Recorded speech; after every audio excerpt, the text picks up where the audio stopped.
বন্ধুরা, আজকে ব্রেকফাস্টে করেছি মুড়ির ছাতু। আর এই শীতকালে কিন্তু সকলেরই একটু গলা ব্যথা, সর্দি, কাশি, জ্বর এগুলো হয়েই থাকে। তো আমারও খুব ঠান্ডা লেগেছে। সেই জন্য আজকে আমার ঠাকুমার কথা হঠাৎ মনে পড়ে গেল।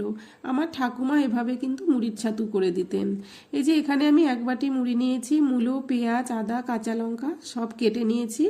কেটে এখন আমি এই মিক্সি বোলের মধ্যে মুড়ি দিয়ে এর মধ্যে আমি দিয়ে দিলাম কেটে রাখা মূলো, পেঁয়াজ, কাঁচা লঙ্কা, আদা, সামান্য একটু নুন দিয়েছি আর দিয়েছি সর্ষের তেল।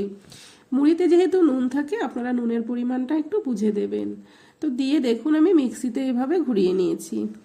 নিয়ে এই যে নামিয়ে নিচ্ছি। দেখুন কতটা সুন্দর হয়েছে, একদম ঝরঝরে হয়েছে।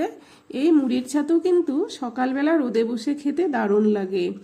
আর যাদের আপনাদের মুখের স্বাদ একদমই নেই তারা কিন্তু এই মুড়ির ছাতুটা করে খেলে আপনাদের সেই মুখের স্বাদ কিন্তু একদম ফিরে পাবেন।